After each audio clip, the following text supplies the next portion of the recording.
60 years ago, one of the world's most infamous prisons closed all of its 378 cell doors for good. Alcatraz, which is set on a rocky outcrop 15 miles offshore from San Francisco, operated for 29 years as a penitentiary, and during that time it held some of America's most dangerous criminals, including Al Capone and George "Machine Gun" Kelly. Alcatraz started as a fortress and became an Army disciplinary barracks before the Bureau of Prisons took it over in 1934 to house America's most feared criminals. Historic photos reveal what life was like at the island-bound jail, also known as the Rock, with everything from the cultivated gardens to the bustling mess hall and the bulletproof main guard's office on show. This is what life was like living at Alcatraz.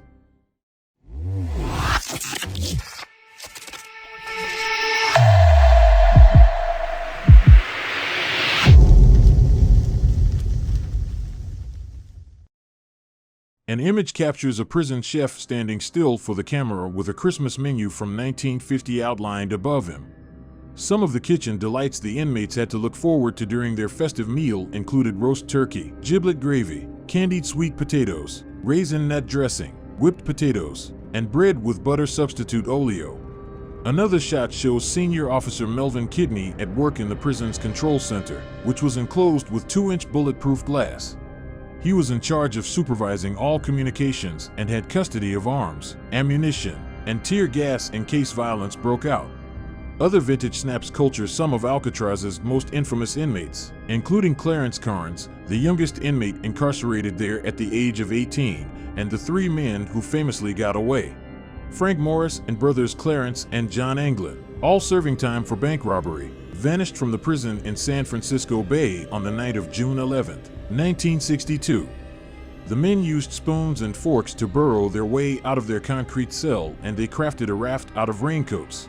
They also left cleverly built dummy heads made of plaster, flesh tone paint, and real human hair in their beds that apparently fooled the night guards.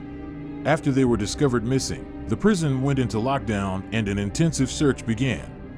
Although many historians believe they perished in the frigid, treacherous currents surrounding the maximum security island prison, their bodies were never found, and some believe they made it to freedom. The prison closed on March 21, 1963, shortly after their disappearance. However, the 2 incidents were unrelated. The decision to close the prison was made long before the 3 criminals disappeared on the count that it was too expensive to keep operating.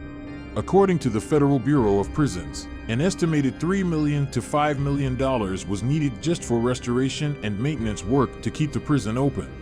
The main expense was due to the fact that Alcatraz was an island and all of the goods had to be shipped there by boat. The BOP noted, for example, the island had no source of fresh water, so nearly 1 million gallons of water had to be brought to the island each week. The federal government found that it was more cost-effective to build a new institution than to keep Alcatraz open. Following the announcement of its closure, signed off by the U.S. Attorney General Robert Kennedy, Alcatraz's population was slowly whittled down, with inmates redistributed to other federal prisons. The press was invited to watch the final 27 inmates being marched out on the final day of its operation.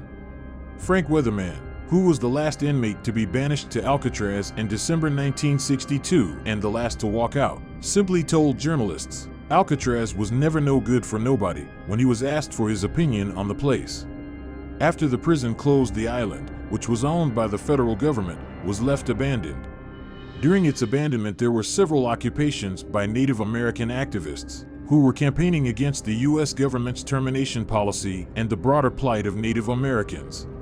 While there were various plans of what to do with Alcatraz in the pipeline, including it being turned into a resort complex, it was eventually decided to preserve it as a historical site. In 1972, Alcatraz was added to the newly created Golden Gate National Recreation Area and was opened to the public in 1973 as a historical landmark. Today, the former prison welcomes more than 1.5 million visitors a year. Tickets sell out nearly every day, sometimes weeks in advance, for audio tours of the main cell block and recreation yard, plus the chance to stroll past the island's garden and ruined buildings.